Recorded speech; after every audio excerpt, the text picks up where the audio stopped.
क्या आपने कभी यीशु की दिव्यता के गहरे रहस्य पर विचार किया है? यह एक ऐसा सवाल है जो सदियों से गूंज रहा है, एक ऐसा सवाल जो हमारे विश्वास के बिल्कुल केंद्र में है। आज हम एक यात्रा शुरू करते हैं यीशु के असली स्वरूप के बारे में, बाइबल के सत्य को जानने के लिए। आइए अपने विश्वास के इस महत्वपूर्ण पहलू पर विचार करते हुए अपने दिल और दिमाग खोलें। यूहन्ना अध्याय 1 श्लोक 1 से 3 और 14 हमें बताते हैं, In the beginning was the Word, and the Word was with God, and the Word was God, and the Word became flesh and dwelt among us। दोस्तों, इन श्लोकों का बहुत गहरा अर्थ है। वे हमें बताते हैं कि यीशु जो वचन है हमेशा से रहे हैं, हमेशा के लिए परमेश्वर के साथ एक। क्या आप कल्पना कर सकते हैं परमेश्वर का सार यीशु में सन्निहित? यह एक ऐसा सच है जो मुझे विस्मय और आश्चर्य से भर देता है। वह परमेश्वर जिसने ब्रह्मांड की रचना की, जिसने तारों को अस्तित्व में लाया, पृथ्वी पर हमारे बीच रहने, हमारी मानवता को साझा करने के लिए नीचे आया। प्यार की क्या ही अद्भुत अभिव्यक्ति। यूहन्ना के सुसमाचार के ये शब्द केवल काव्यात्मक अभिव्यक्तियां नहीं हैं, वे मूलभूत सत्य हैं जिन्होंने सदियों से लाखों लोगों के विश्वास को आकार दिया है। वचन या ग्रीक में लोगो दिव्य कारण और रचनात्मक व्यवस्था को दर्शाता है, वह सिद्धांत जो ब्रह्मांड को नियंत्रित करता है।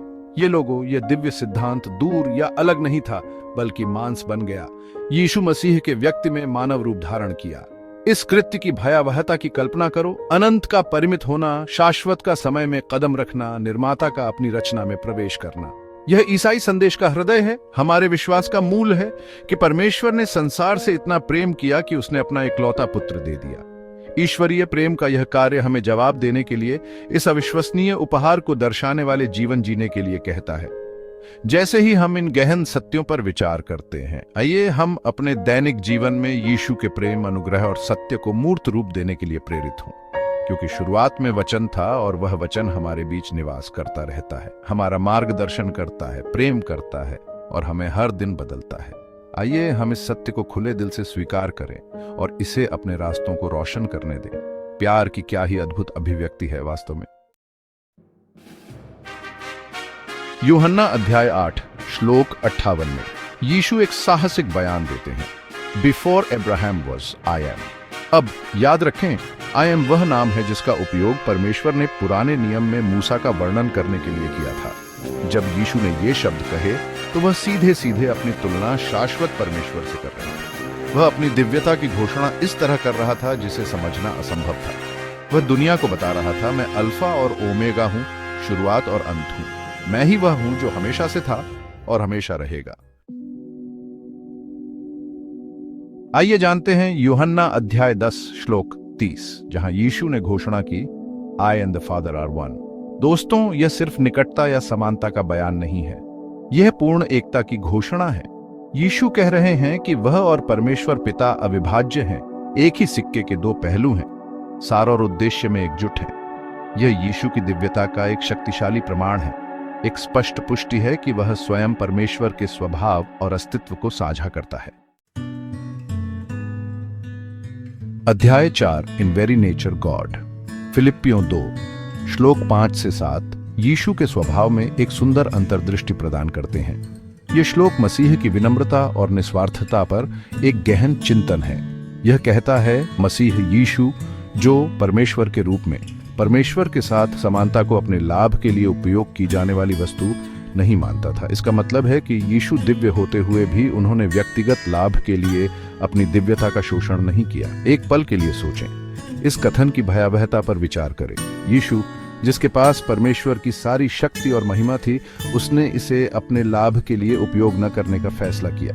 यीशु जो अपने सार में परमेश्वर था, अपने दिव्य विशेषाधिकारों से चिपके नहीं रहा। वह आराम और सुख के जीवन जी सकता था, लेकिन इसके बजाय उसने नम्रता और सेवा का मार्ग चुना। इसके बजाय उसने खुद को नम्र किया, एक नौकर का रूप धारण किया, अंततः हमारे लिए अपना जीवन दे दिया। नम्रता का यह कार्य केवल एक ऐतिहासिक घटना नहीं है, यह एक मॉडल है कि हमें अपना जीवन कैसे जीना चाहिए। यीशु का जीवन करुणा और सेवा के कार्यों की विशेषता थी। उसने बीमारों को चंगा किया, भूखों को भोजन दिया और टूटे हुए दिलों को सांत्वना दी। उसके कार्य उनके दिव्य स्वभाव का प्रतिबिंब थे। निस्वार्थ प्रेम का यह कार्य उनके दिव्य स्वभाव का प्रमाण है, एक ऐसा स्वभाव जो करुणा, नम्रता और त्याग की विशेषता है। उनका जीवन और कार्य दूसरों से सच्चा प्रेम और सेवा करने का अर्थ क्या है, इसका एक शक्तिशाली अनुस्मारक है। जैसे ही हम इन श्लोकों पर विचार करते हैं, आइए हम अपने जीवन में उसी विनम्रता और निस्वार्थता को मूर्त रूप देने का प्रयास करें। हमें याद रखना चाहिए कि सच्ची महानता शक्ति या पद से नहीं, बल्कि प्रेमपूर्ण हृदय से दूसरों की सेवा करने से मिलती है। वास्तव में परमेश्वर प्रेम है और यीशु के माध्यम से हम उस प्रेम का कार्य में उत्तम उदाहरण देखते हैं। आइए हम उनके उदाहरण से प्रेरित हों और अपने दैनिक जीवन में उस प्रेम को जीने का प्रयास करें।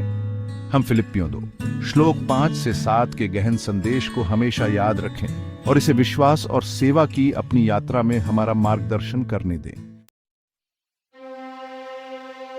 अध्याय 5 द फुलनेस ऑफ डीटी। कुलुस्सियों 2 श्लोक 9 कहता है, for in Christ all the fullness of the deity lives in bodily form. यह श्लोक संदेह के लिए कोई जगह नहीं छोड़ता है। यह स्पष्ट रूप से बताता है कि यीशु केवल एक नबी या शिक्षक नहीं थे, वह परमेश्वर की परिपूर्णता का अवतार था, परमेश्वर के स्वभाव और अस्तित्व की पूर्ण अभिव्यक्ति। यीशु में हम परमेश्वर के प्रेम, शक्ति और अनुग्रह की समग्रता को मानव रूप में प्रकट होते हुए देखते हैं। कितना शानदार सच है।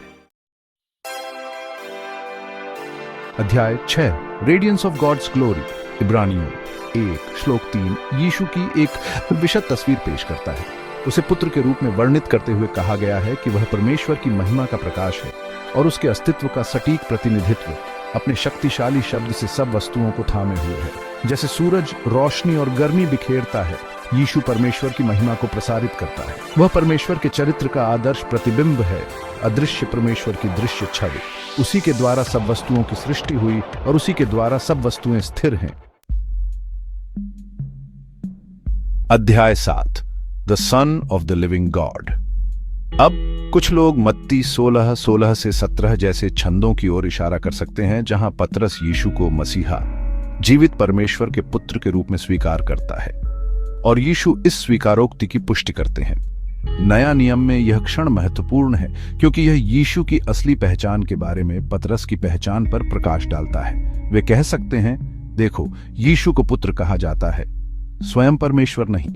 हालांकि यह व्याख्या सीमित हो सकती है यदि हम व्यापक शास्त्रीय संदर्भ और उस समय की सांस्कृतिक समझ पर विचार न करें। लेकिन दोस्तों, हमें पूरे धर्म ग्रंथ के संदर्भ को देखना होगा।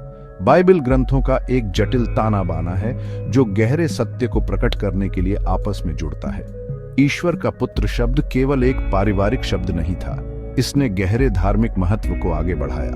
यह एक ऐसा पदवी था जिसने एक विशेष स्थिति को दर्शाया, परमेश्वर के साथ एक अनोखा रिश्ता जो मानवीय समझ से परे था। परमेश्वर का पुत्र शब्द केवल एक पारिवारिक शब्द नहीं था, इसने गहरे धार्मिक महत्व को आगे बढ़ाया। इसने परमेश्वर के साथ यीशु के अद्वितीय संबंध की ओर इशारा किया, जो दिव्यता और एकता में निहित संबंध है। इस उपाधि ने संकेत दिया कि यीशु केवल एक नबी या शिक्षक नहीं थे, बल्कि कोई ऐसा व्यक्ति था जो स्वयं परमेश्वर के सार को साझा करता था। इसने परमेश्वर के साथ यीशु के अद्वितीय संबंध की ओर इशारा किया, जो दिव्यता और एकता में निहित संबंध है।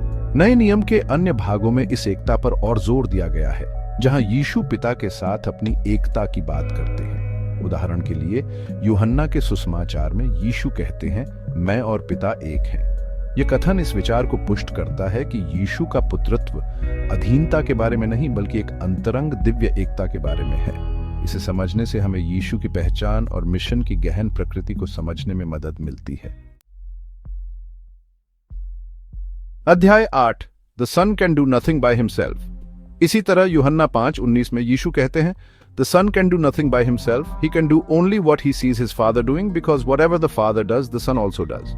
यह श्लोक परमेश्वर पिता पर यीशु की निर्भरता पर जोर देता है, पिता की इच्छा के प्रति उनका समर्पण, लेकिन यह उसकी दिव्यता को नकारता नहीं है, बल्कि यह ईश्वरत्व के भीतर सुंदर सामंजस्य और एकता पर प्रकाश डालता है, जहां पिता और पुत्र पूर्ण तालमेल बिठाकर एक साथ काम करते हैं।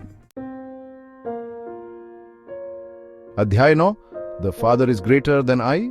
और यूहन्ना अध्याय 14 श्लोक 28 में यीशु कहते हैं, the father is greater than I. यह श्लोक पिता और पुत्र के बीच उनकी सांसारिक भूमिकाओं में एक श्रेणीबद्ध अंतर को स्वीकार करता है, लेकिन यह यीशु की दिव्यता को कम नहीं करता है। त्रिएक के भीतर व्यक्तियों की एकता और भेद दोनों है। पिता स्रोत है, पुत्र तेज है और पवित्र आत्मा उनके प्रेम का प्रवाह है। अध्याय 10 Y do you call me good? मरकुस अध्याय 10 श्लोक 18 में भी, जहां यीशु पूछते हैं why do you call me good? No one is good except God alone. हम उनकी विनम्रता और पिता को सारी महिमा निर्देशित करने पर उनका ध्यान देखते हैं। यह कथन उसकी अपनी अच्छाई या दिव्यता को नकारता नहीं है, बल्कि ये सभी अच्छाइयों के स्रोत की ओर इशारा करता है जो स्वयं परमेश्वर है। अध्याय 11 one God the father and one Lord Jesus Christ. अंत में आइए पहले कुरिन्थियों अध्याय 8 श्लोक 6 पर विचार करें, जहां पौल लिखते हैं, Yet for us there is but one God, the Father, from whom all things came, and for whom we live. And there is but one Lord, Jesus Christ, through whom all things came and through whom we live. यह श्लोक परमेश्वर की ईसाई समझ को खूबसूरती से सारांशित करता है। एक ही परमेश्वर है जो तीन व्यक्तियों पिता, पुत्र और पवित्र आत्मा में सदा विद्यमान है। Outro the wonder of Jesus. आज जैसे ही हम अपनी यात्रा समाप्त करते हैं, मैं प्रार्थना करता हूं कि आपको यीशु की दिव्यता की गहरी समझ हो। शास्त्र स्पष्ट रूप से प्रकट करते हैं कि यीशु परमेश्वर हैं, पुत्र, पिता और पवित्र आत्मा के साथ हमेशा के लिए एक हैं। वह परमेश्वर के प्रेम, अनुग्रह और शक्ति का अवतार है, जिसने खुद को विनम्र किया ताकि वह हम में से एक बन सके, हमें छुड़ा सके और हमें अनंत जीवन प्रदान करें।